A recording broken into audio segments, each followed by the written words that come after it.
Hey now, welcome to the Dirty Side of the Track, America's leading Formula One podcast. I'm Brian, and that's Rob. Today was the Singapore GP. We have a lot to unpack, a lot to talk about. This was a great weekend. Rob, were you? I'm hoping you were as excited as I was going through all this. I'm just feeling really sad, Brian. Really sad right now Why is that? because because of just how amazing today was and how it's the only one that's going to be like this all season. Because today was like I can't. I say I can't describe it. I'm going to have to. That's kind of what we do here, is by like have a podcast and try to describe stuff. But do you know how like we've put on a brave face and we've said Max is amazing, Red Bull different league, we're loving the best of the rest battle. Right. And we kind of kid ourselves into believing that's true. And then the race comes along Well, today yeah. where four cars are separated, the lead four cars are separated by like a second for the last 10 laps. And you just think how close these cars are now, except for Max. We could have been having this every week. And that's not a dig at Max and Red Bull. They've just absolutely aced it this season. But for all of the absolute amazingness of today, I'm a little bit sad that that's probably it for the rest of the season. But I we'll get know. there. We'll Well, get there. maybe we'll see. We'll talk about that. We'll break it down. But I agree. It was really good. So Although good. I can't wait. I have a little perspective on the race when we get into it. A couple things, a couple takeaways we I can get to. mean, But I'm holding it. I'm holding it. I'm going to guess where you're going, but I won't do it now. So we got to, for any new listeners, Yeah. we will dive in first with our news and social roundup, where we take a look at what we found in the week's news and social media feeds. Brian will open up the video vault, where we'll take a look at some probably really random videos that Brian found late at night, drunk on his sofa. In Then my we'll hotel room. then we'll break down the race weekend. I think now there's been a few hours since the race fantasy is actually calculated, so we A might be little able to do a faster this fantasy time. update. Yeah. Yeah, wow.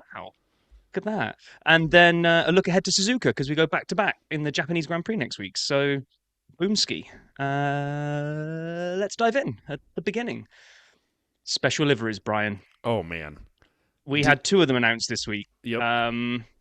Couple of things here, and I'd love your thoughts on this. Number one, feels like we've had a strong year for special liveries this year. We haven't really had too many duffers. We had that Aston Martin that wasn't really a special; it was a tribute thing for a sponsor. But other than that, some stellar ones. We had Williams and McLaren come out this week. Now, did you see the launch video for McLaren's stealth mode? No.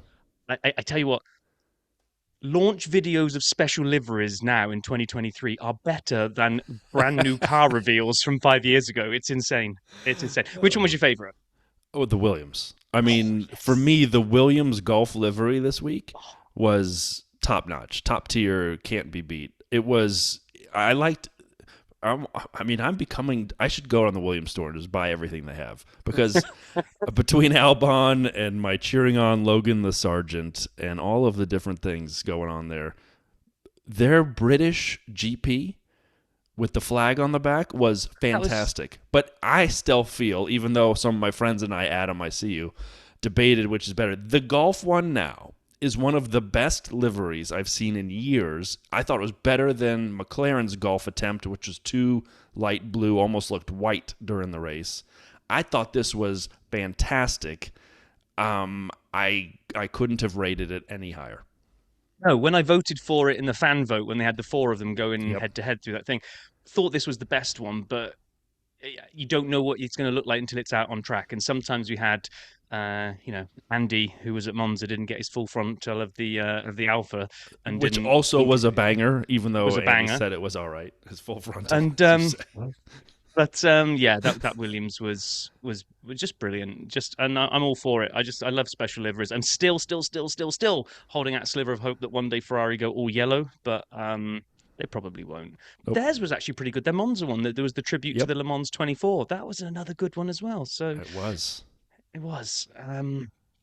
They completely randomly, completely different. This one just caught my eye. I I didn't thought he see was in any of trouble. this, so teach me. So yeah, I just saw this story about Nigel Mansell is auctioning more than 300 items that he had in a museum in Jersey. I was like, oh man, hope he's like not falling on hard times. But no, he's closing his museum down. In fact, he closed it in 2019 to clear space for another business venture. So he's selling off a bunch of stuff. And it's like, it's huge what he's selling. It's 32 race helmets, 78 baseball caps, 50 race suits, and more than 200 trophies and awards. Wow.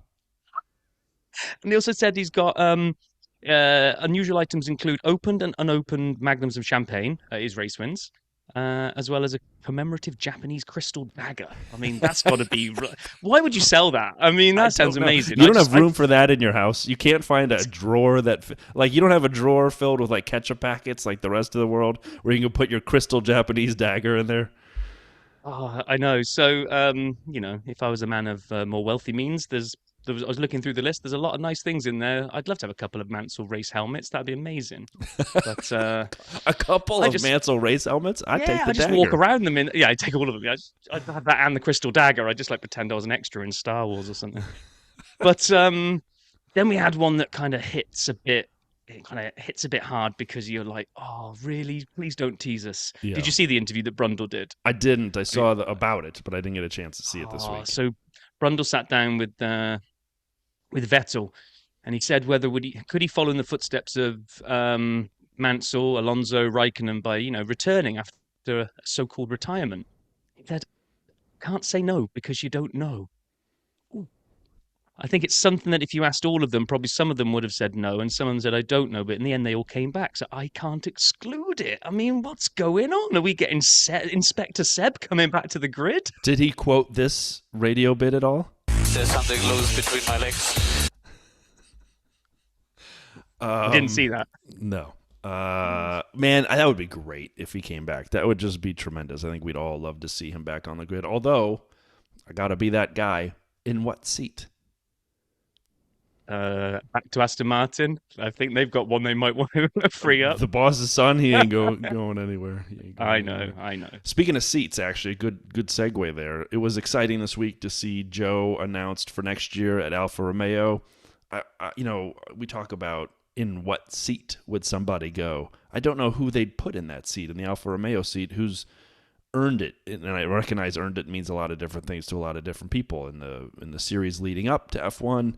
In F1 or as a historical driver of the recent past, I think Joe has done a really good job in that seat, and I think the Yeah. car stinks. And so, like, what Well, he's done exactly. with it is pretty good.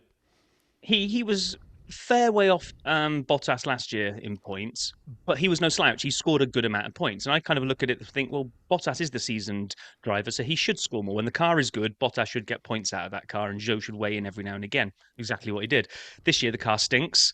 And when you look at his haul and think, well, he's not really doing great. Look at Bottas; he's scrambling every now and again. Like the point last week was his first point for ages. So no, I think Joe's doing really well. I think he's really acquitted himself well. Seems a nice guy. I don't see any reason to punt him out of the team. So silly season is dead, I think. Pretty much. I mean, Alpha Tauri has to kind of make some calls for next year, but Yeah. they have a selection to choose from, and what they do will be interesting. But otherwise, yeah, it's pretty much over. However, it was very close to being a little more silly when I was in Vegas this week and I ran into Valtteri's Alfa Romeo. They had the barriers around it, and I hopped those, jumped in, took it out for a spin on the track, and Alfa Romeo called me. They said, we'd like you to be a reserve driver for the team. And I said, sign me up. I'd love to do that. It was fan. But then I went drifting after that, which some people saw on my Instagram.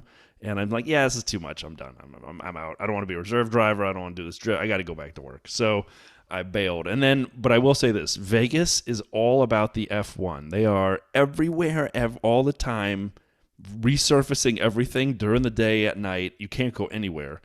And then everybody talks about it. You go to anywhere, it's all they talk about. I bought some merch in my hotel lobby because I couldn't make it down to wherever else there might have been merch. I might have accidentally bought a flat brim hat. I haven't really had a chance to fix this situation. But then, as I'm kind of looking at all this and thinking about it, we start hearing from a variety of people, and I've read a variety of articles that the demand that they anticipated, especially with the most recent ticket launches and packages, may not be there. That some of the flights are relatively open that they've added, that there are hotel packages sitting open, and that there are ticket packages sitting open. So, be fascinating to watch what comes over the next 6 weeks, getting ready My for favorite Vegas. thing about you being there was that you'd only just arrived, hadn't you? And you sent me that WhatsApp said, look, go and see if you can find anything about the track. And you'd obviously not been out into the great open area yet. And you sent me a WhatsApp that was something along the lines of, I'm not sure there's going to be much about, can you Google something, see if there's anything that I can go find? Yeah. And then like 5 minutes later, I'm getting like videos of you drifting around sections of the track. You've got Valtteri's car, you've bought merch. I'm like, I think it was pretty easy to find by the sounds of things, Brian. I mean, I almost didn't make it to the event because I was running late. And when I showed up and there was an Alfa Romeo there, my CEO walks up to me. I basically push her aside, like, hang on a second, I got to take a picture of this car. Anyway, a couple rumors, though, about the seats that we should cover, and we should do this appropriately from the chopper. Reporting over the rumor mill, a couple different sites told us that Nico Hülkenberg had been thought about as a replacement for Joe at Alfa Romeo. Nico Hülkenberg, I mean, he's doing fine, and he's qualifying fine, but that's not an upgrade, in my humble opinion. Not really, no. And then the second one, and we've done a pretty good job trying to avoid all the Helmut Marko crap because, whatever. And then Red Bull comes out and says he's not actually an employee of Red Bull, and then everyone shows the statements that says he's an officer of Red Bull Racing, and it's just a whole big debacle.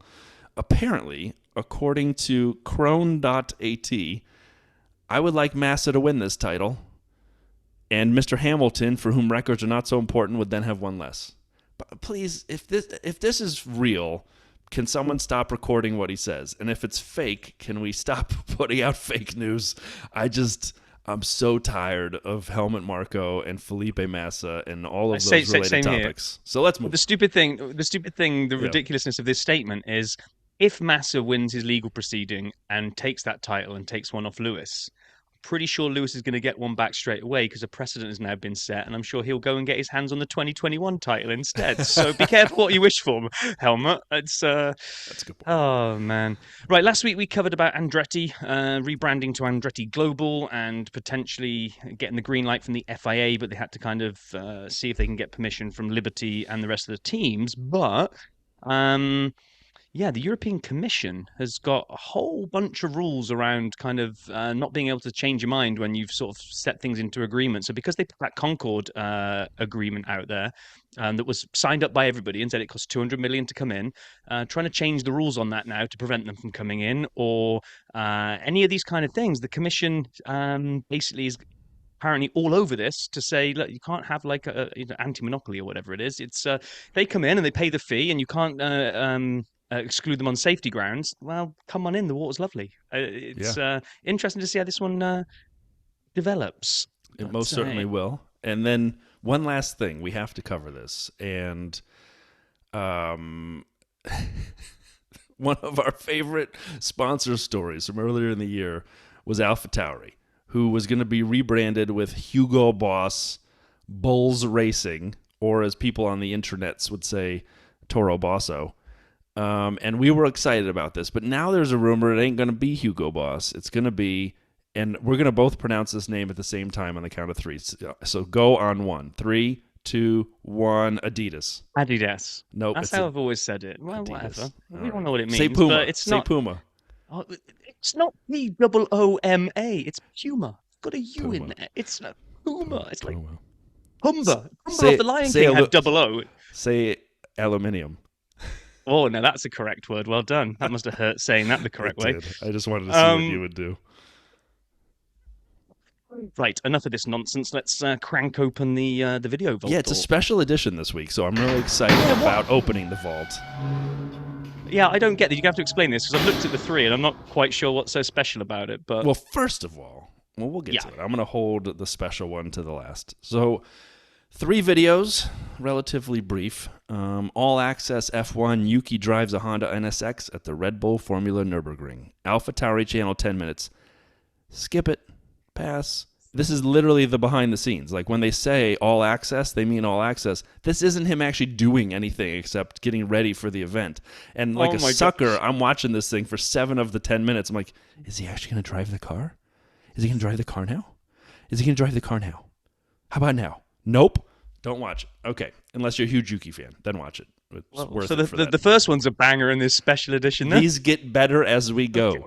And so normally I do only videos from the last week, right? Well, I went back in time and watched Crashgate Simplified, a detailed account about Formula One's darkest moment on CY, or Cranky Yankee Motorsport 16 minutes. Now, this is about a year and a half old. It's so good. So, I'd admitted last week I didn't know a ton about Crashgate. I knew the headlines, right? I knew the skeleton of the story, but I didn't know all the meat on the bones. And so watching this kind of filled it in. And something I did know that I didn't want to go into last week, even though it was for the Singapore GP, which is about to be done when we recap it here. I don't understand this. Pat Simmons was indefinitely suspended from the crash from Renault. He ordered the crash. Was suspended because of the crash from Renault. I said that wrong, but you know my point. He was one of two people indefinitely suspended. He was reinstated because of an appeal through the French courts. He came back to Williams a few years after that. I would assume still kind of toxic. But he's been the chief technical officer of Formula One for a while.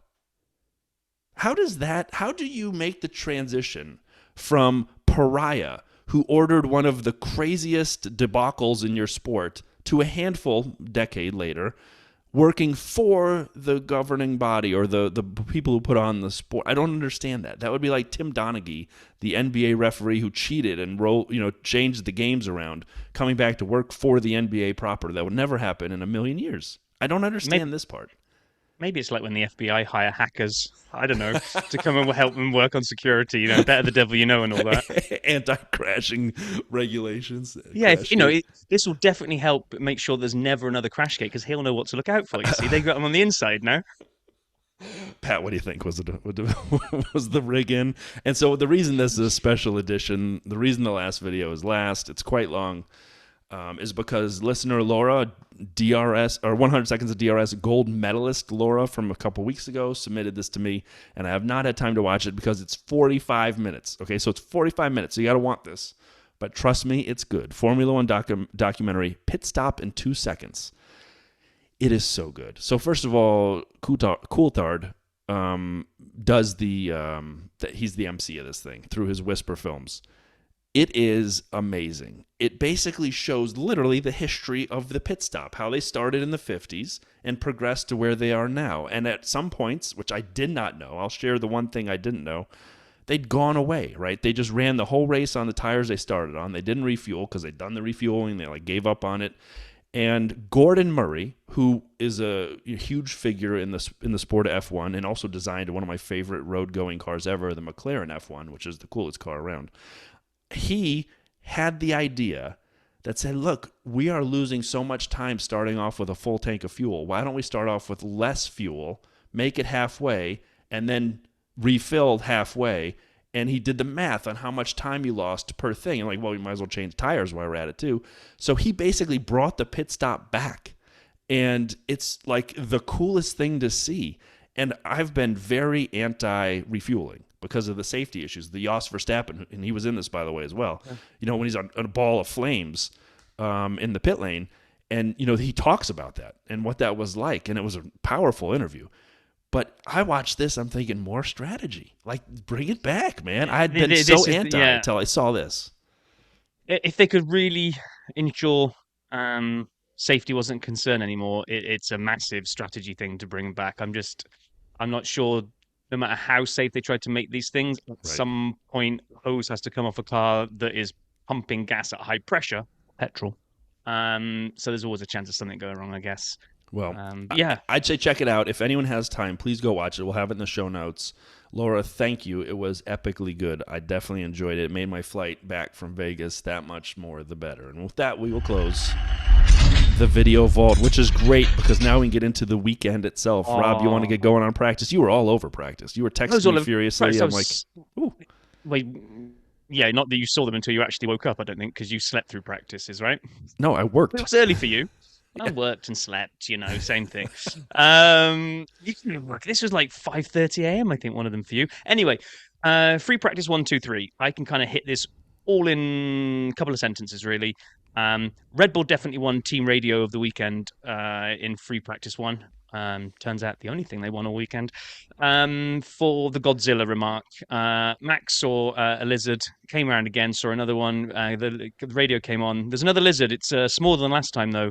And race engineer says, maybe Godzilla had a baby. It's little things like that. McLaren, for all their stealth mode shenanigans and drop videos of showcasing it, covered the whole thing in FlowViz, so definitely the opposite of stealth mode because we could see it from space. It was so bright. Ferrari looking good. FP2 Ferrari looking good. Red Bull are struggling. I wrote, this looks like echoes of Monza, where a Ferrari teasing us here, a Red Bull sandbagging. FP3, same again. Sainz tops out again. Mercedes came to the party, and Red Bull continued to struggle. Right. So I kind of wrote at the time, Red Bull not doing well for once. Only time will tell if this translates to Sunday. What wise prophet? No, I was a prophet. I couldn't think of the word, and it was that me seeing the future stuff, right? Nailed it. 100%. And so at the end of practice, Bryson Sullivan, who we think is a great follow at Natural Paradigm on Twitter, and I'm never calling it X ever again. I can't, just I'm too old. So he said, coming into this weekend, Red Bull said Singapore would be difficult for them, but they seem to be having mechanical and tire warm-up issues. Not yet convinced. Technical Directive 18 is the explanation. Now, Rob and I did an amazing job covering Technical Directive 18. With the flexi wings and floors and the thing that I couldn't even pronounce. It's the favorite of all my technical directives. What's better than 17 by 1? And so I do want to come back to this. Remind me of this at the end of the race. But so everyone's saying, okay, because I'm going to put my tinfoil hat on. Oh, no, I'm putting my foil hat on. Okay. Keep going. Let's talk about quality. You can keep your foil hat on for about a week and then watch Red Bull disappear because this is a massive nothing burger, but it'll be interesting watching you try to make it into one. Yeah. Then quali, oh my gosh, we write our notes here just to say who we lost, and I had to write lost Stroll in capitals because boy did we lose Stroll in Q1, and you could see it because the onboard was live with him at the moment it happened. Yes. He was coming around trying to push for the final corner. He screwed up. I don't know the numbers of the corners, but it was the last. Yeah, last corner. No. It was the 2 prior to that. He was out of shape. Yeah, and the little left-right, I think it is, just before they take the final left-hander. He'd screwed that one up as out of position, so he kind of just like floored it to try to make up that lost time and absolutely wiped out big style. I mean, bits of car going absolutely everywhere, and it looked like a heavy one, but he jumped out of that thing pretty quick. How did he do that? I'm so happy that he was all right. Like, that was a incredibly scary crash. And there was a video that we posted that someone took from the stands where it happened right in front of him. We put it on Twitter. And it made it look worse, if possible. Well, I go back to when we had Jack Villeneuve on the show, and we were asking him about crashes. And he said, I'm looking for it. Hold on. You look for the clip while I pad here a little bit.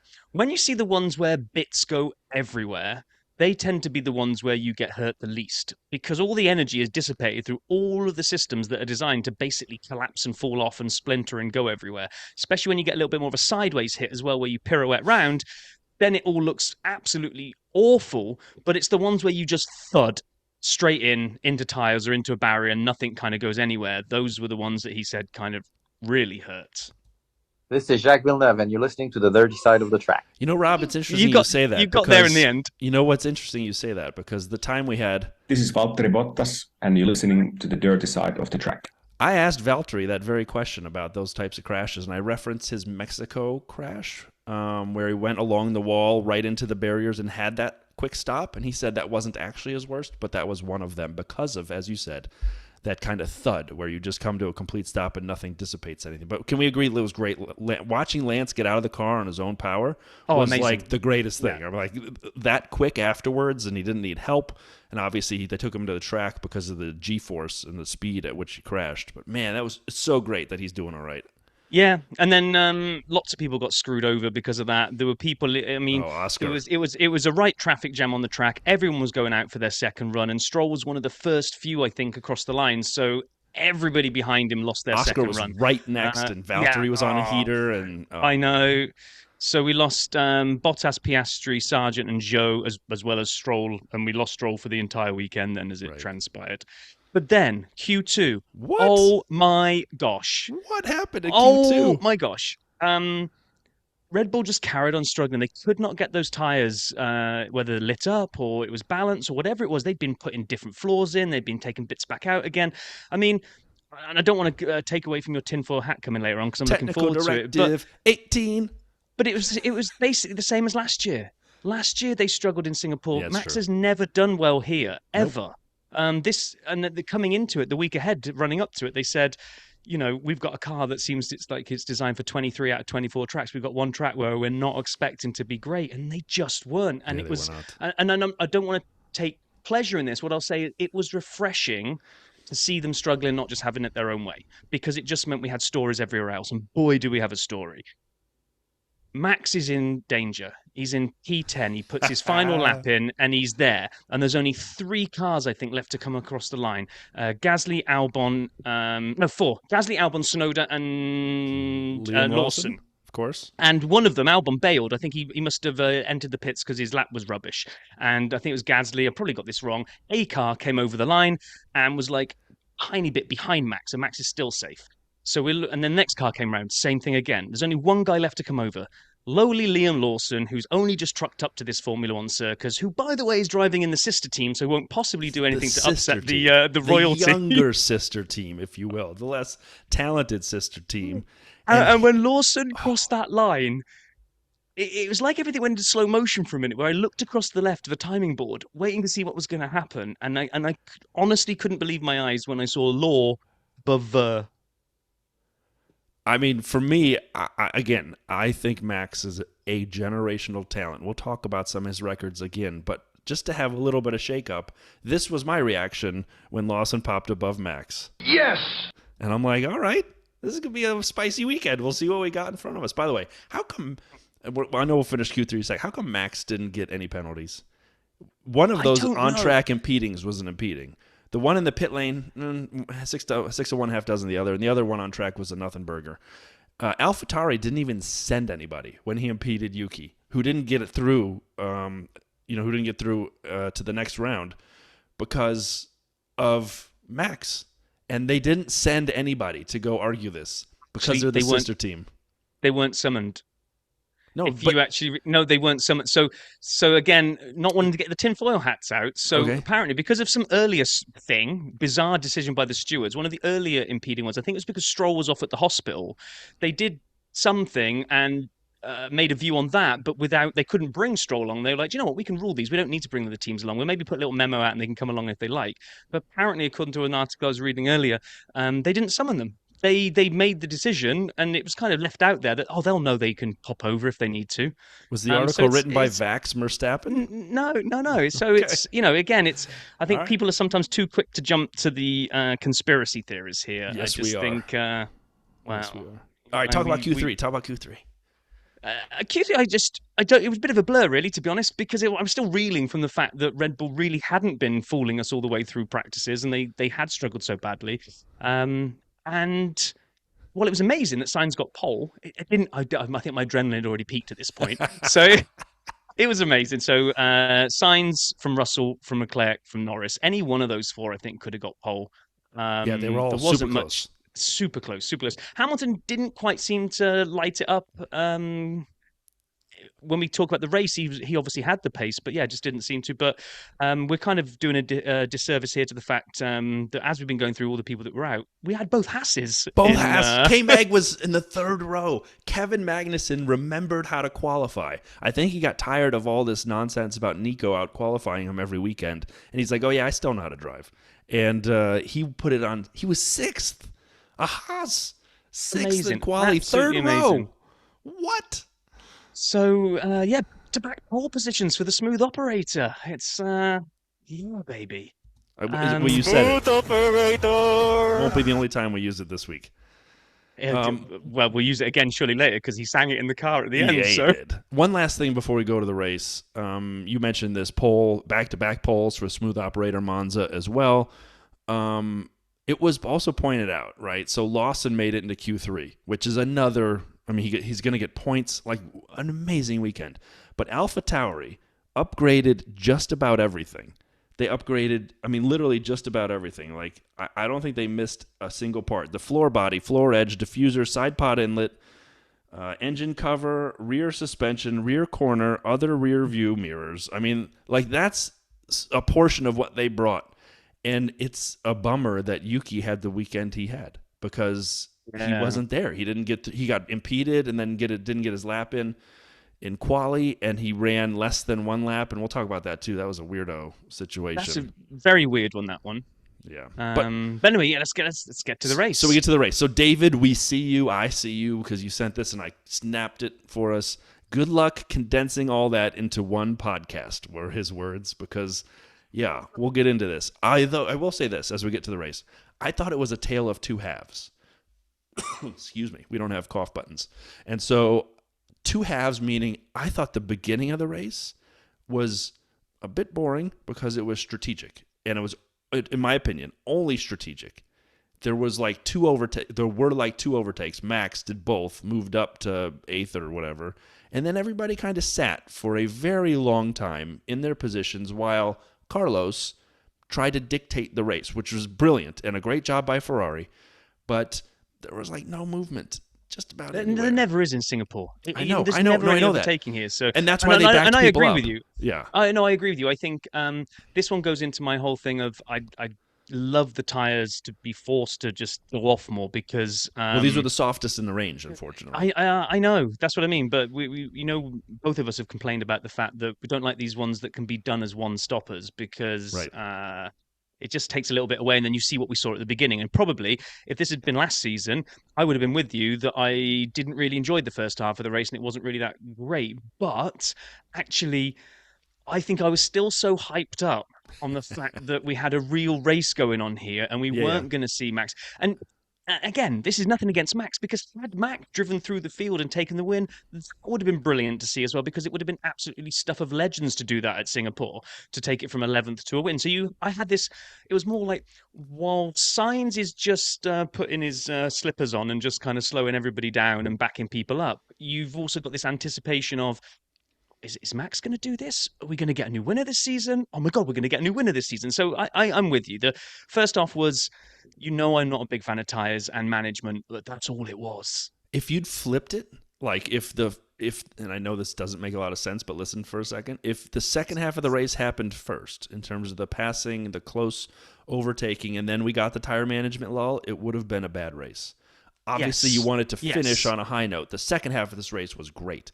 So fantastic. Everyone on the internet is saying this is the best race of the year. I'm not sure I fully agree, but I definitely enjoyed the race. I think it's because of circumstance. Yes, I think it's because of circumstance, because I was able to enjoy even tyre management snooze fest, which I normally hate, just because of what was happening. And just, I mean, you're absolutely right. Sorry. Anyway. I just keep going. So let's get started. You're right. So the start, Ferrari get a lot of bad... well, not bad. They actually got a lot of deserved criticism for being absolutely awful when it comes to strategy. Today, I think they had it absolutely nailed. Yeah, you play to win the game. They won. I love the fact they put Leclerc on softs, despite the fact that it was not a tyre really to go too far into the race. They just wanted track position. We're going to put you on super sticky softs. You're going to launch off the line. You're going to nail George. Yep. And we're going to go off and dictate this race. And chef's kiss, execute to perfection. Yeah. Brilliant start. Agreed. And so, as you said, he had a good start. He takes Russell. Lewis gets way off the line takes Russell, Lando, but then he goes off the track. I understood why he had to give the position back to George.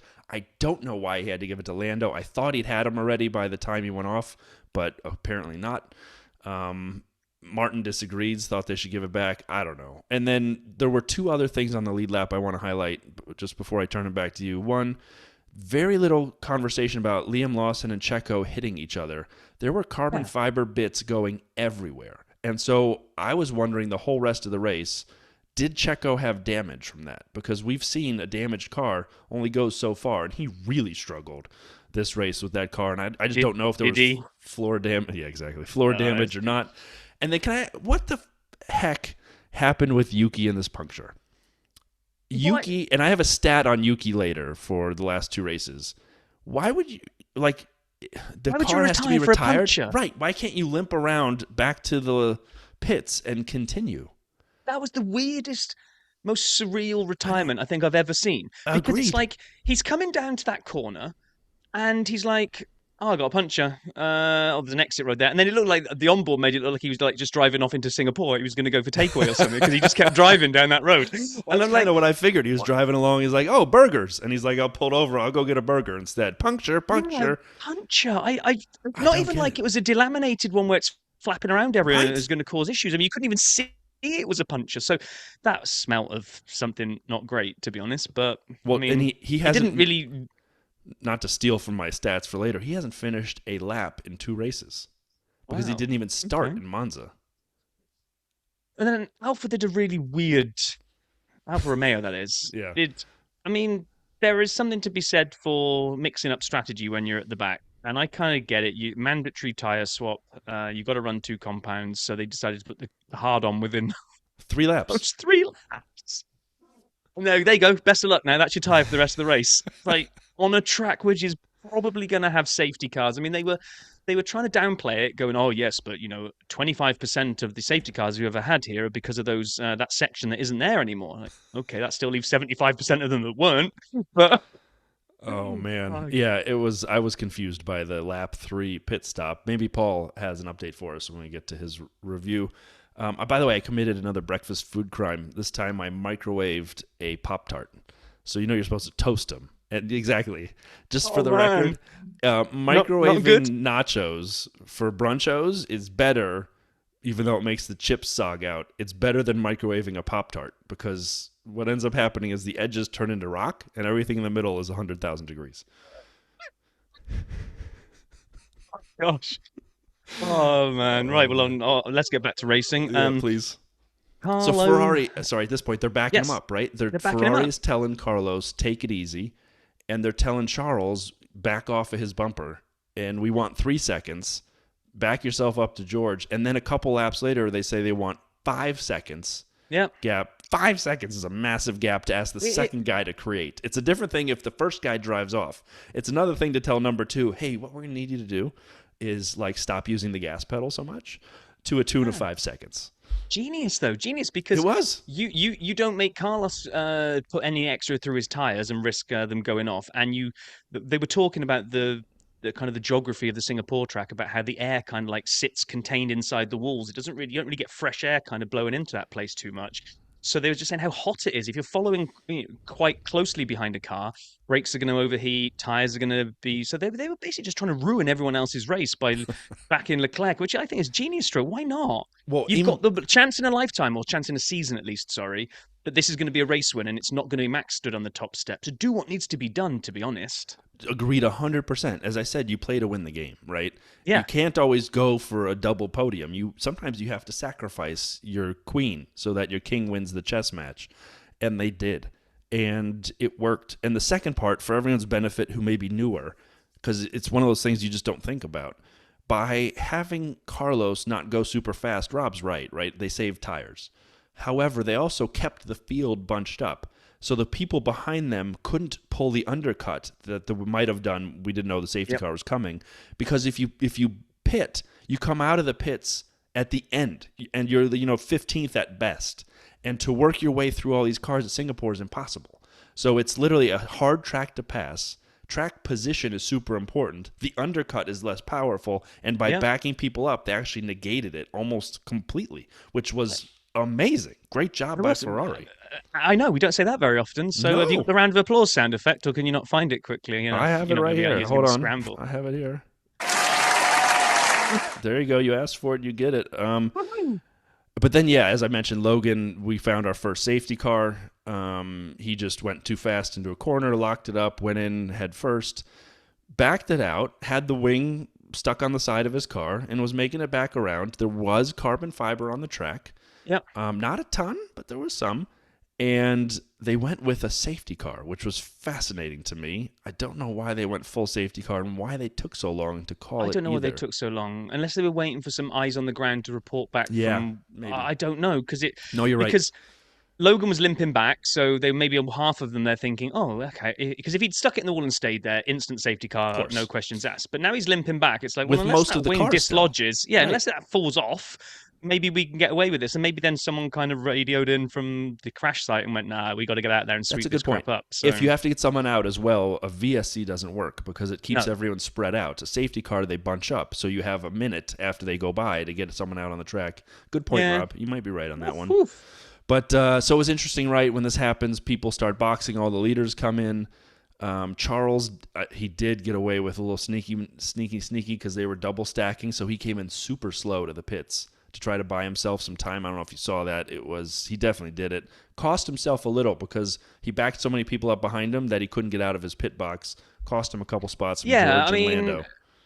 there was a little bit of kind of reaction online to that one that Ferrari messed up the double stack. I don't think they did. I don't think so I either. don't know that he just got unlucky. He got if there'd been a nanosecond more, he could have got released, but they had to hold the car back. I mean, he came on the radio, didn't he, afterwards saying, "Well, what was going on?" It's like we couldn't release you into traffic. Yeah, there were people there. Nothing you could do there. Fernando went outside the line on his way in, cut and dry penalty. They didn't even need to review it really.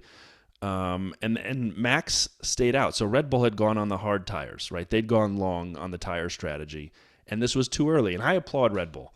Like, I was thinking about this earlier. All too often we see people try to change their strategy at the last minute. Like, we're going to go long, and then something happens, and they throw it all away, and then it never works. You end up, at best, middling. Red Bull's like, no, we're sticking with our guns. We went for a long haul on the hard tires.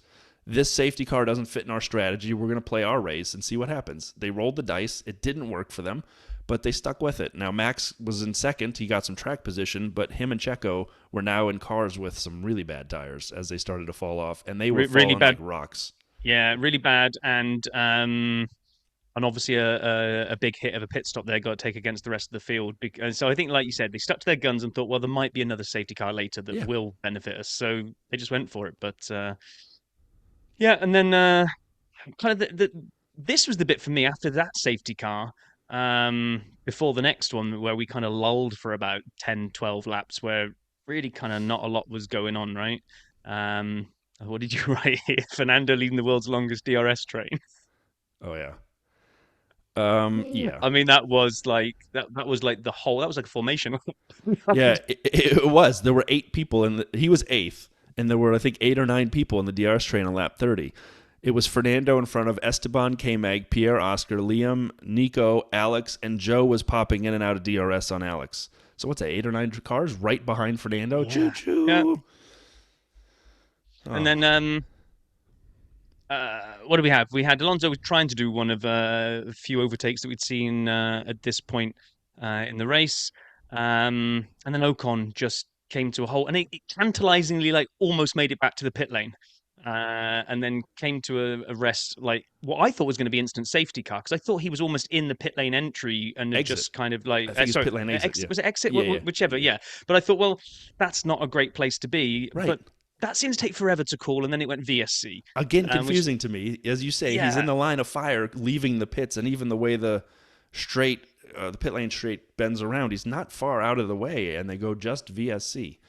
So all right, I mean, it works. There weren't pieces, bits and bobs of the car everywhere, so they didn't have to clean. No. So maybe that made sense. And plus, I didn't see how they recovered it, but I'm assuming they kind of just pushed it back into the pit lane. But I missed it. So no, same here. I'm assuming that's what happened as well. They just rolled it backwards.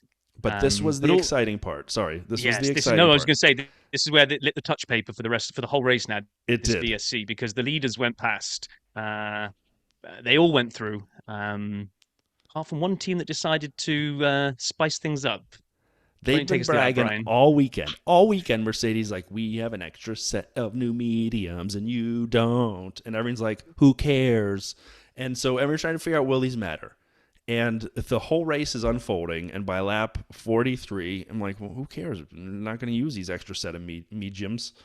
And then, as you say, they come in and double stack, and they pop onto these medium tires for the next 19 laps, a little too much for softs. They had the fresh, new, shiny mediums sitting ready to go. And then at this point, Fernando, who had been leading the world's longest DRS train, also pitted. One of the only other cars to come in had the world's longest pit stop. It was like a 25-second pit. That was terrible. They couldn't get the car back up on jacks, and it was just a big old mess. Exactly, and then when he finally got out, I think there was a shot of him about 2 laps later going for a drive down the recovery road because he messed up a call. I mean, he just had bad day at the office for. It did, but at this point, as you say, no one else pitted. Mercedes went to the mediums, and we had 5 cars in the top 5 with the 2 Mercedes 4th and 5th charging up on Charles, Lando, and Carlos. And the AWS graphics, even though technically this one isn't sponsored by AWS anymore, they couldn't have been any spicier. Ooh, 2 laps to go until we have a battle. And they were right.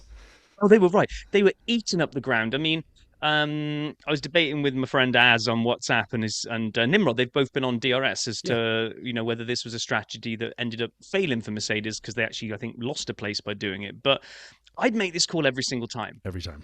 They had the window. The double stack was done to perfection. I'm on fresh rubber, and I'm just going to roll the dice and go for it. I think you have to. They absolutely gobbled up the time up to Charles. Charles, I've got to be honest. I know it was all about traction out of corners and he was on old tyres, but I didn't think he did the best job of defending, to be honest. I think he managed to defend for a corner. I actually was also thinking about this, so I'm appreciative of you for bringing it up. That was terrible defense. And so if you go back, last week, Carlos defending in Monza, everyone who had to come up to him, he defended on Max forever. He defended on Checo for 15 laps, 10 laps. And then the minute Checo went by, he had Charles up his trumpet with team orders to do no risk, even though Charles' apparently radio wasn't working when that was announced. And so Carlos has become a hell of a defender himself. And I'm going to give Carlos his flowers in a little bit. But man, oh man, Charles' defending was just atrocious. It was. So that kind of, both of them took Charles pretty quickly. So now they're closing down to Lando, which is when my single most favorite moment of recent seasons, I'm even going this big, Brian, of recent seasons kicked in. We had a truce between two teams almost that are not teammates. But they are bromance. But they are bromance. The Carlando vibe still runs strong. And I think this is just genius. I'd love to understand. I'm sure this all has to be science. He realizes that those Mercs have gobbled up the ground far too quickly, and Charlie Boy hasn't really done much of a job of keeping them at base. No, so your rear gunner went for a snack. Yeah. So he kind of keeps letting Lando sit in his DRS zone so he can tow Lando, knowing that is going to make it harder for the Mercs to get past it. And then he would pull away a bit. And it would look like Lando was getting into trouble, and it felt like he would drop back again and go, "Here you go, buddy. Here you go. Another DRS. Let's go." And it was just genius. It was just Carlo couldn't push any harder because his tires were probably about to go. Therefore, he can't really try to just run away into the distance because he's going to leave Lando all by himself. They'll probably get gobbled up quickly, and then he's got two Mercs chasing him down. I thought it was brilliant. I thought those two played an absolute blinder and showed Leclerc what you should have been doing to try to keep the Mercs behind you. I agree with you. I loved it. I agree with you 100%. I hate agreeing with you, but especially to this degree. And it was fascinating, right? On the coverage, they showed Carlos's radio, said, "What's the delta to Lando? I want it every lap." And Martin says that's not the people you should be worried about. Martin was right, but what we didn't know was later on there was another radio message which has been captured on the tweet machine where he says, the team comes back, 0.8 to Lando. He's in your DRS. And Carlos says, good, that's where I want him. And so I'll do this. I'll do this now. Carlos ran a race, in my mind, that is a career-defining race. I'm not trying to overdo it. I'm just trying to explain. And I've thought about all the other people who've won one or two races, and I'm happy to go through them real fast. But he had pole position. He led the first half of the race in a technically perfect effort to keep the field bunched up so he couldn't be undercut, which was a hard thing to do, but he did it. Then, when Charles decided to do the world's worst defense, he says, all right, I need a buffer between these cars coming on like rocket ships, and the only way to do that is if Lando has DRS and they have a hard time catching him, I'm going to just keep right inside Lando's 1 second delta, but not let Lando so close he thinks he can take the race from me. Because they're still competitors. I know they're friends, but if Lando had a chance for his first win, he's taking it. Oh, 100%. So Carlos then was able to maintain that delta, knew who he was defending against, and it wasn't Lando, it was George. And he says, all right, I'm going to sit here and drag, as you say, I'm going to team up with somebody who wants the podium just as much as me, who wants to be up there just as much as I do. I'm going to help him out because he's going to insulate me from them. And he drove on one of the hardest, most physically demanding tracks, the most strategically perfect, tactically perfect race. And so I go back, last thing I'll say, I promise. I'll go back, you look at the other guys. Pierre has one win at Monza after all the crashes, and he did great, but he didn't start up front, and he kind of benefited. Esteban won in Hungary in the rain. Valtteri went bowling, took out half the thing. He did a great job, but he had help along with Fernando's defense on Lewis and others. So, again, great win. And you can look at just about everybody else who has 1 or 2 wins. Georgia's Brazil win, kind of a unique way it came together, end of season. A lot of things were going on, and George did a great job. Carlos's Silverstone win, when we heard this one here, when they wanted him to back up to buy Charles some space, and he won that race at Silverstone, even though everyone seems to have forgotten about it, named Crofty and others. Those are all good wins. They all count, and they're all going to be the same at the end of the day. But this win he earned from the beginning. He stood in front of all 19 other drivers and said, "Come at me, bro," and no one could touch him. He didn't benefit from anybody else except what he did. And so I thought it was brilliant. And in my mind, the question I have for you, and I think I know your answer, but is Carlos, and this hurts me so very much, is Carlos now the top driver at Ferrari? I've said it for a while. I honestly believe he's the better driver, the more skilled driver. Is he really? Charles is great. I mean, don't get me wrong. It's Charles. a great lineup. It's a great lineup to have at a team. I just don't see Charles as the number one. That's going to be a stat there that, Carlos is going to convert a pole into a win, which is something that Charles hasn't been fantastic at doing.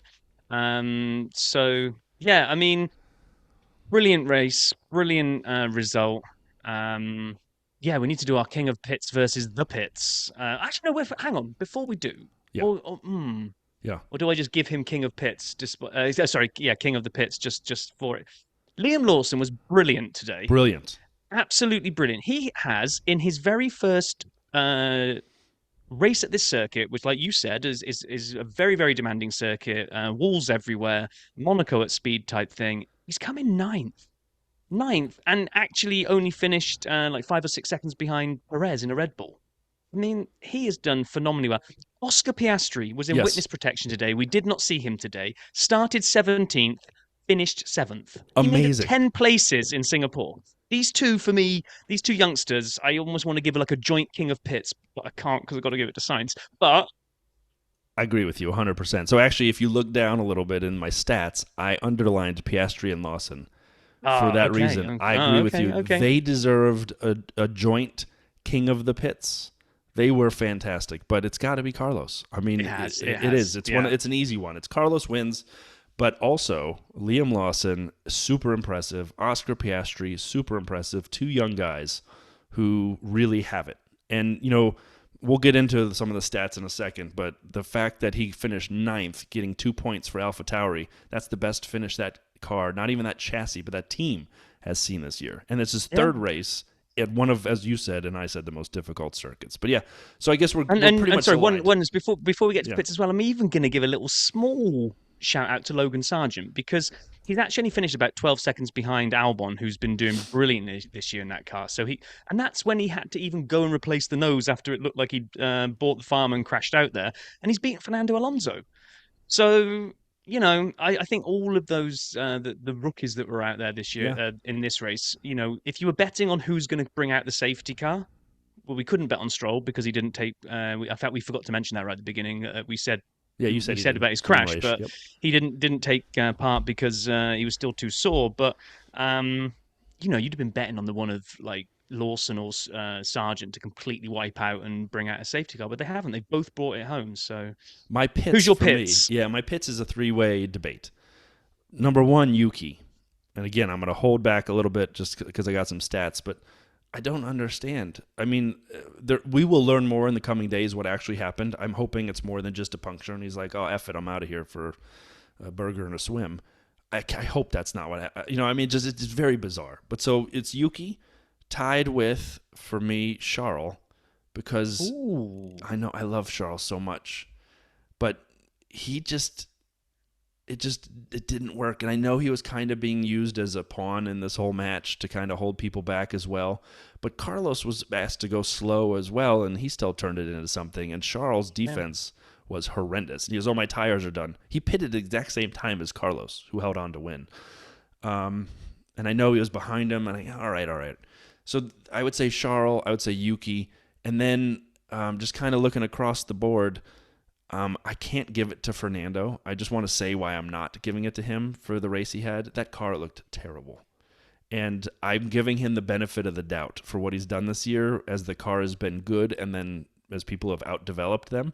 So those are the three I thought about, but I'm giving it to Charles. Ooh. See, I'm giving it to Fernando. He was my pits. Really? Yeah. You're putting it on him versus the car?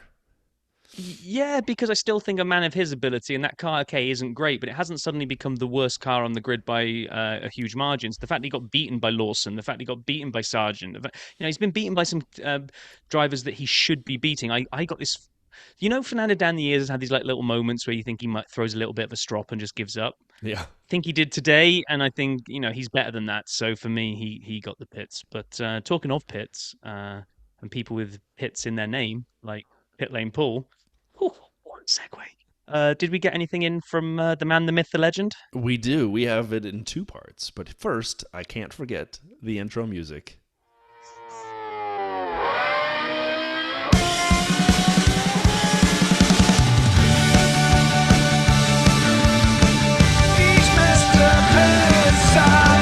Yeah. I always throw that in. It belongs there. All right. So as I said, Paul sent us a couple different components to this, so we we shall hear it now. Yes, I'm back. So it's actually Sunday. Well, I say Sunday morning. It's 12:30, so it is actually Sunday afternoon officially. But in F1 time here in Singapore, we still class it as Sunday morning. And it's 7.5 hours before the race. It seems such a long way away. But I thought I'd do like half of this now and then half of it later after the race. So yeah, Singapore, 87% odd humidity. It's pretty grim, this place, and for the drivers even worse. It's pretty grueling. Let's quickly touch on some of the things that's happened. Obviously, our teammate show has been retained for next year, which is the right decision. We'll back that and push for it because it's just a common sense thing to do. So that's good. And then the excitement of Friday, where a lizard came on the track, so that was good.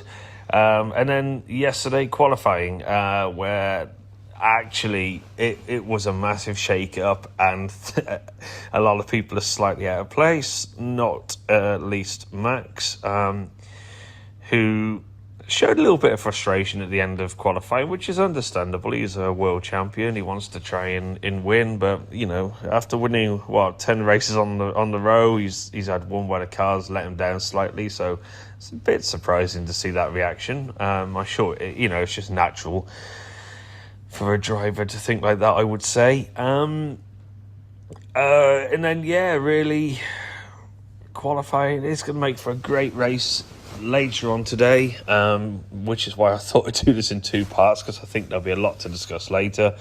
Obviously, Lance, that's a huge accident yesterday. I actually love seeing drivers walk away from that kind of thing, which is an obvious statement in itself, but I think the point is people don't realise just how safe these cars actually are. But to see that impact in the bits of the car that come off, again, it just reminds it is dangerous. And if you're in the stands, if you're in the grandstands, you're also vulnerable there. So lucky boy. And we don't want to see that too often. Although, again, like I said, it's a nice reminder that it is actually quite safe, this sport, which is good. So let's see what the race brings. I will check in later on, a little bit more sweaty, a little bit more in need of talcum powder around the gooch, and we will discuss. Speak soon. All right. Yeah, moving on to part two. I don't want that vision now where we have to listen to this. So this part sweaty two gooch. of this, that was a race. It was pretty rubbish for the first part, really, wasn't it? And then Agreed. Just nothing really happened. Then you had a safety car, whatever it was, and then in the ending was really good. It's making it probably one of the races of the year. So I don't know what I think about that race. if that makes sense. I'm not, you know, It feels like he's been listening to us. So yeah, great race at the end. The strategy of Mercedes was fantastic. I thought Carlos Sainz was just superb. What he did, the way that he drove, I just thought was amazing. Lando, yeah, you know, Carlos did a job on him. He tried to bring Leclerc back in. Did Ferrari screw up? I don't think so. I don't know. I haven't looked too deeply into it. I don't think so. It's just one of those scenarios. Unfortunately, when you have like a safety car, and you know, like I said, whatever race it was, Holland, you always run the risk of being stopped, of leaving your box by other cars, and that strangely was two Mercs boxing, which I'm not really a fan of. Leclerc being the one that suffers for that, really, because there's no denying it that Mercedes blocked his exit. So, but that's the way it is. George Russell at the end, I mean, I haven't seen the crash, but yeah, it's pressure, it's driving hard, but that's good points for the team that he's thrown away, quite literally. And then, yeah, sort of downwards from there, Liam Lawson, massive shout out to that kid. What a drive that is, you know, and it's not even a case of it being, his second or third Grand Prix. That's actually bizarrely irrelevant. The conditions and the mental, physical toll that Singapore takes on a driver is beyond words. So to perform like that, that's excellent. That's absolutely out of this world, and I think that is. They did a silly thing with Sky with driver of the day, and yeah, okay, I guess Sainz, I get that, but Lawson for me, 100%. That is outstanding. Downwards from there, not really a great deal. You know, it was just, it's nice to not have Red Bull winning, isn't it? Really, they had a bit of a nightmare all week, but. Yeah, we go on to Japan, and one of the best races of the year, one of the classics. Onwards there, and let's see how that one goes. But a fantastic race, I guess. The last part, not so much a start, but a fantastic race, and one that I'm sure people will speak about for a long time. But it's great to see a different podium, not featuring a Red Bull. Onwards to Japan to eat noodles. Bye bye. Thank you, Paul. Thank you, Paul, and thank you for also pointing out the fact that I think we didn't even mention, because we got so excited about Carlo's fantastic finishing of the race. Yeah, George crashed right at the end. Right. I don't think we mentioned it. I don't think we did, actually. I don't think we did. Lando, that radio was heartbreaking. Oh God, yeah. Lando also hit the same gutted. wall as they were, kind of squaring the turn, if we will, going out to make the left. That wall juts out, and Lando bounced off it just a millimeter further away, hit it still, but was safe. George, I mean, his car was done the minute he hit it harder than that, and he had no chance. So flying into the wall there, he did throw away good points. That was actually my thought while I was watching the Packer game, which they threw away points, but I won't go into that. And so watching George do that, he was pushing too hard, and we, that's my point. Like, we see Charles doing that a lot too when the car doesn't have race pace, and I'm not saying that was the same for George. They had race pace, they were catching them. But you see people outdrive their car, and sometimes the driver tries to be the hero, and you got to find that balance between driver and machine. This coming from a guy who does not know wheel. But so as it seems like you have to have that balance, and it felt like George was trying to be Superman at the end and just outcooked himself a little. Yeah. Right, which Sapstat jingle are you going to hit us with this week? I'm going to actually use our old-fashioned, because I loved Paul's thing. When we were in Montreal, the Three Hey Nows is going to be the special jingle this week. Yeah. Hey now! Hey now!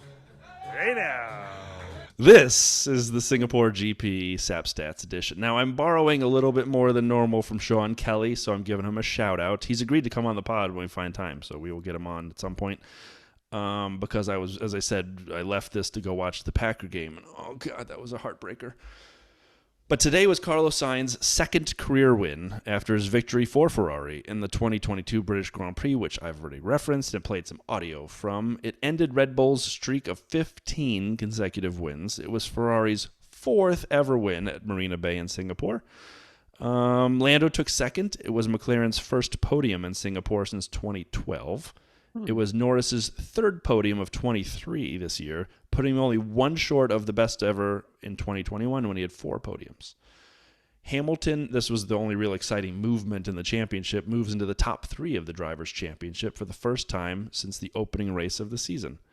And Charles, who I was being mean about, he had back-to-back fourths after finishing P4 in Monza, although he was trying so hard to be on the podium.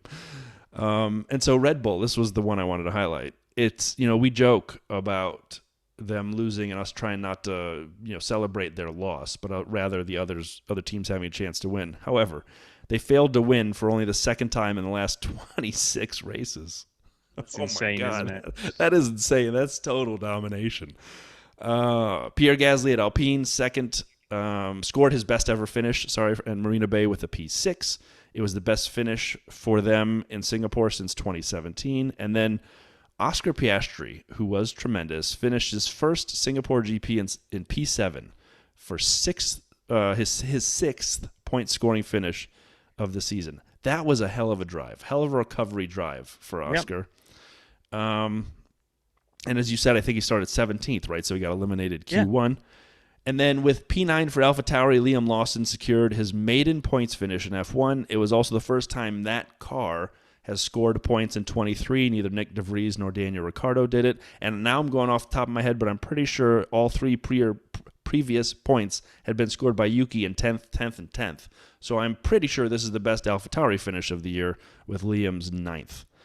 And in his 3 starts, now they obviously brought upgrades to Singapore, but they didn't have them before this. Lawson has finished 13th, 11th, and 9th. He's doing brilliantly. Absolutely brilliantly. Yeah. Amazing. And then he becomes the 350th driver to ever score points in a Formula One World Championship event. I thought that was kind of cool. This is the total number of drivers to have scored. A couple other things I'd highlight. After crashing his Mercedes in the final lap, George was classified in P16, although it was a DNF, but he was close enough to classify. He failed to score for the second time in 3 races. Yeah.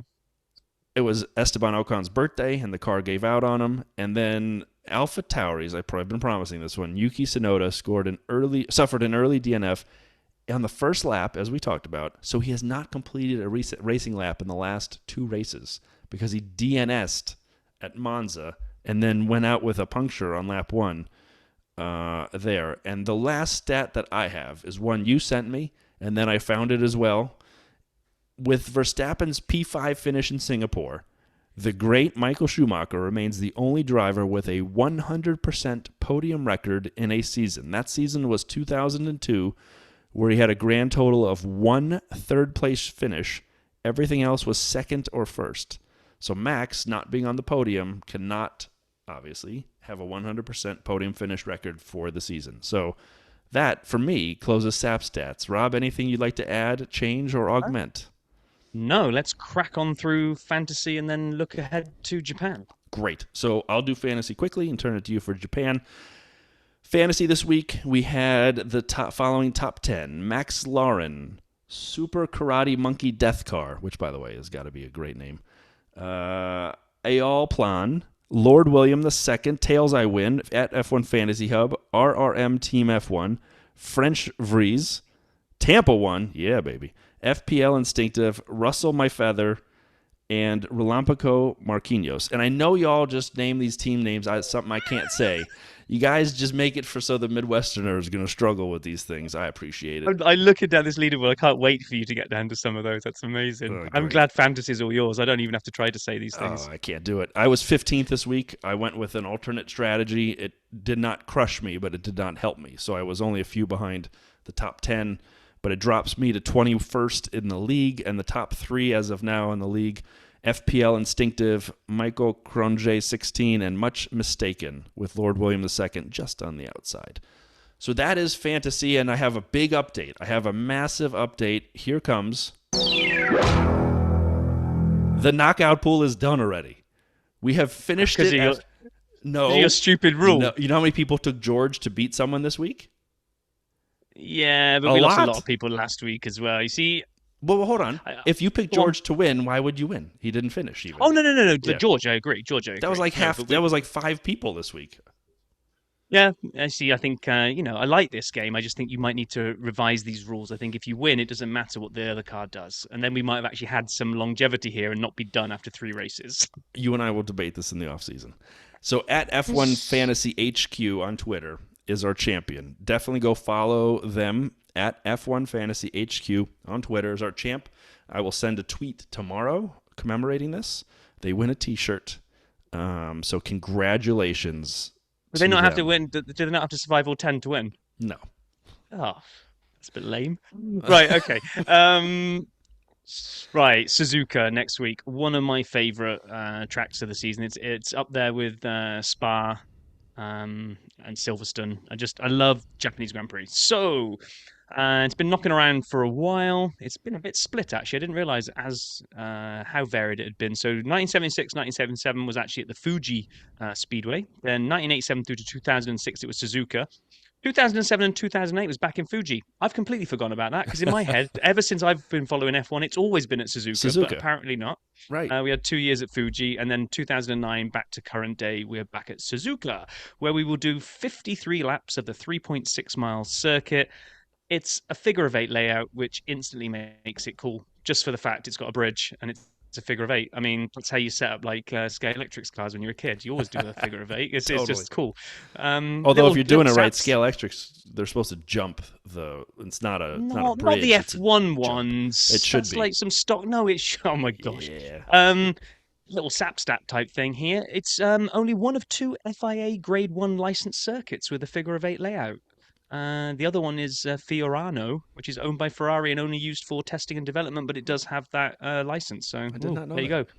18 corners, and it features all corner types, which apparently makes it unique on the F1 circuit. We have ultra slow hairpin, we have the snaking S curves, and then we have the ultra high speed 130R corner where you just basically keep your foot nailed and shut your eyes and hope for the best. And a bit like Spa, although not quite as much as Spa, we've got a lot of elevation change in here as well. So cars up and down all over the place. Love it, love it, love it. But last year's wasn't great, if I'm honest. No. The rain. I mean, it was torrential. And when I woke up at 1 a.m., turned on the TV and just saw rain, I was like, oh God, this is going to be really long. Really long. Yeah, I love Suzuka, and I actually, before I was really into F1, this was on pole position and all the other video games here in the States, and I fell in love with it immediately. And it is just a tremendous track to watch. And as a video gamer as well, drive on games, I can't wait. It's one of my favorites of the year. If you remember, you joked about, we opened the episode talking about Seb, would he ever come back? He's always said this is by far, bar none, his favorite track. And if he ever came back, it would be to drive the Japanese GP at Suzuka. He loves it that much. So yeah, I can't wait for next week.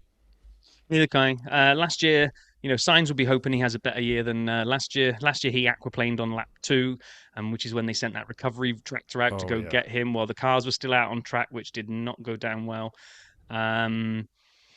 Max converted pole into a win, but if you remember, it was the one where we had the bizarre situation where we only ran for 28 laps because we triggered the 3-hour limit, which was brilliant at 1 a.m. to go for a full 3 hours of this thing.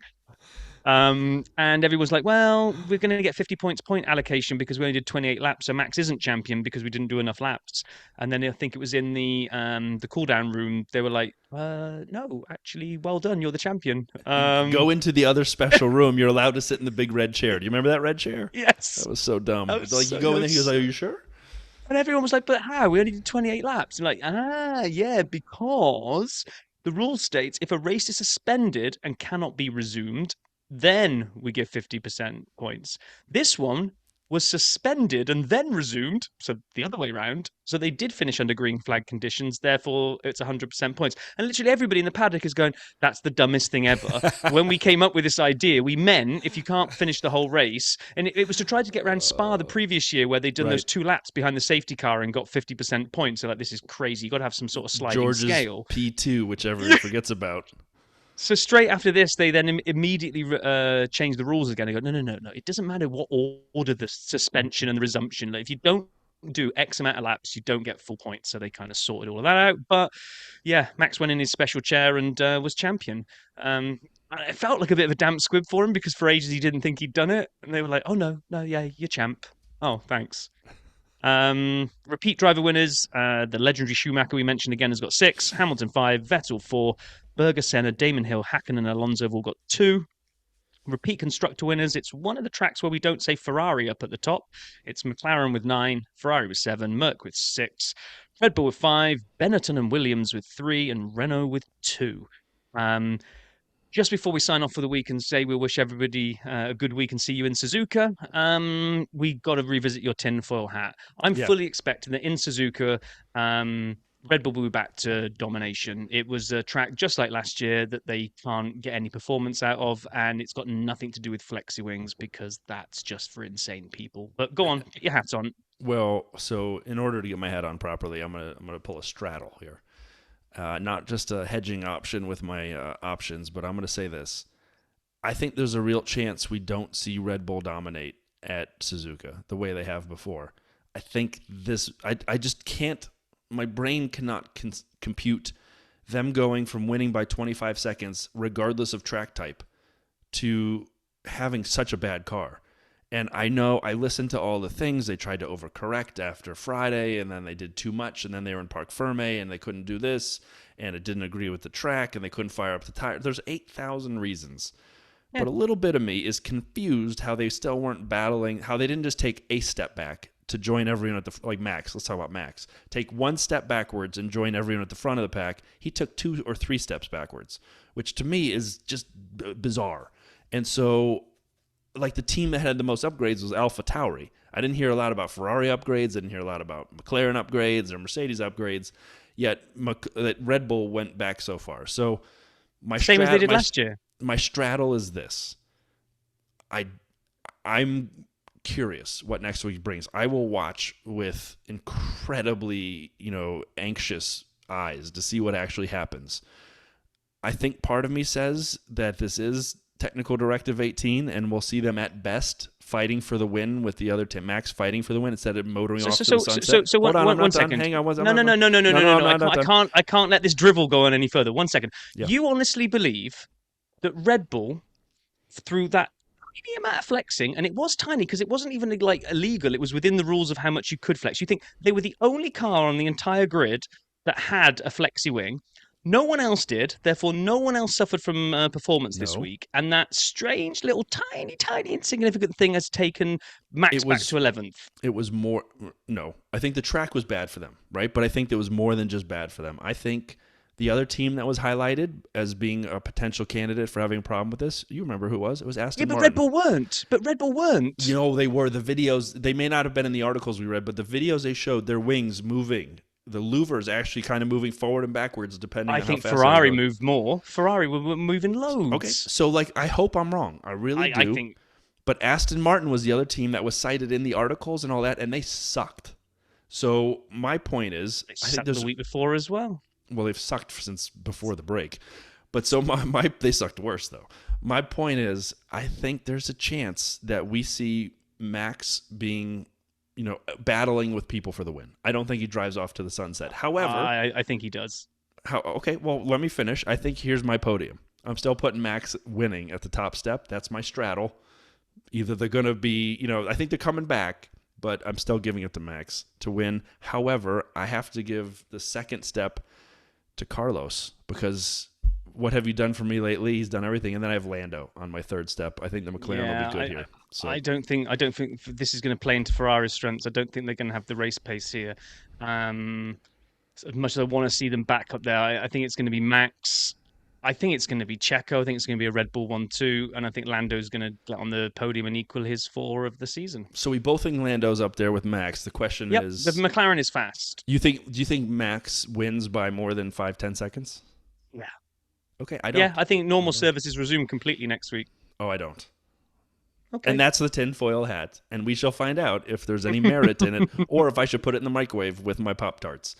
I think you just might have to. Everybody, thanks so very much for listening this week. It was an epically good Singapore Grand Prix. I do agree with Pitlane Paul, a little lull in the beginning, but then it turned around.